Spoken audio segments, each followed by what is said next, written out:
juga kegiatan-kegiatan ilegal, pelanggaran hukum, ini harus kita hadapi dengan serius. Presiden Prabowo Subianto mengaku mendapat laporan ada pejabat TNI Polri yang membekingi tambang ilegal di Bangka Belitung.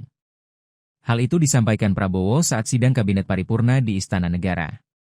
Presiden Prabowo menegaskan tidak akan memandang bulu dan menindak tegas oknum yang membekingi tambang ilegal. Presiden Prabowo memerintahkan Panglima TNI Jenderal Agus Subianto dan Kapolri Jenderal Listio Sigit Prabowo menindak anak buahnya itu. Presiden Prabowo berharap Panglima TNI dan Kapolri benar-benar menindak aparat-aparatnya yang melindungi kegiatan penyelundupan ini dan juga kegiatan-kegiatan ilegal. Pelanggaran hukum ini harus kita hadapi dengan serius. Ada beberapa penekanan dari saya, pelajaran yang kita simak dari ini semua bahwa kita perlu benar-benar mengelola sumber daya kita. Saya sudah hitung, saya sudah pelajari angka-angka, banyak sekali sumber daya kita yang bocor, sedikit demi sedikit kita tutup. Sebagai contoh,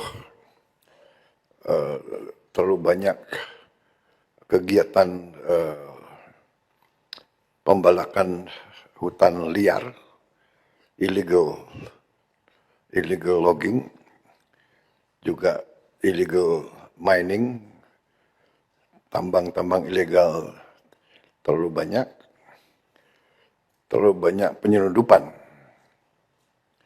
Kita sudah kerahkan TNI, Polri, kerahkan kekuatan, masih saja pihak-pihak yang terus tidak mau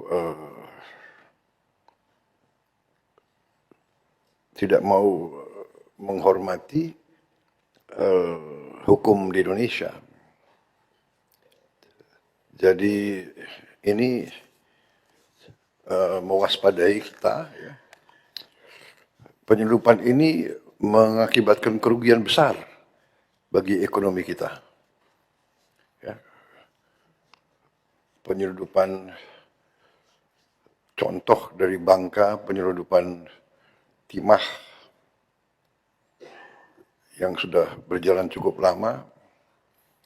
Saya juga dapat laporan dari penegak hukum, dari TNI sendiri melaporkan ada pejabat-pejabat, ada petugas-petugas TNI yang terlibat. Dapat laporan juga petugas-petugas Polri terlibat.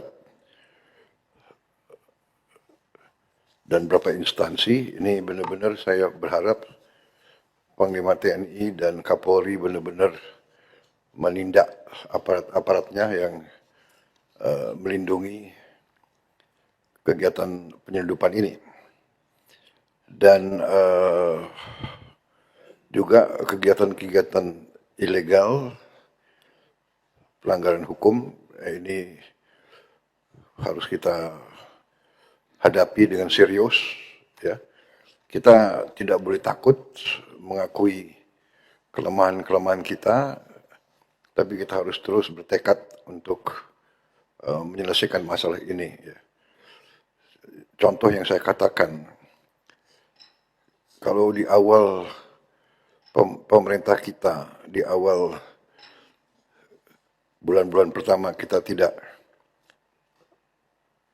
melakukan efisiensi penghematan besar-besaran, kita sekarang tidak punya. Ya kita akan punya, tapi kita tidak sekuat sekarang. Ya saya dapat laporan dari Menteri Keuangan, sisa anggaran yang bisa kita hematkan cukup besar. Dan di sana sini masih juga ada pihak-pihak dari pemerintah kita sendiri yang... Download Tribun X sekarang, menghadirkan lokal menjadi Indonesia.